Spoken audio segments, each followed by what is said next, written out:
tanda ko po, wala sa mga nakalipas na dekada ang ganito kalalang mga pagbaha na nararanasan ngayon ang ilang bahagi ng Mindanao.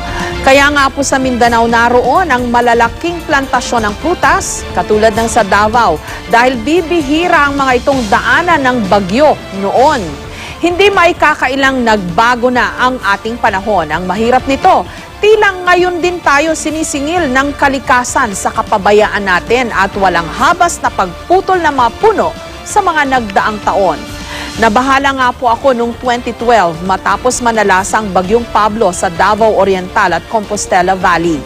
Nakita kong pati ang mga reforested na mga bundok at gubat na landslide, ang mga bagong tanim na puno madaling nabuwal. Kaya siguro kaunting ulan lang ngayon sa mga lugar na ito, baha at landslide na agad.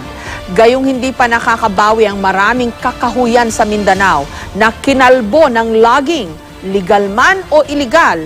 Nakakatakot isipin kung ano pa ang mga posibleng mangyari kapag ganitong may LPA o low pressure area pa lang. Paano pa kaya kung tumama ang malakas na bagyo? Huwag naman sana, pero matakot na po tayo maghanda at maghanap ng solusyon.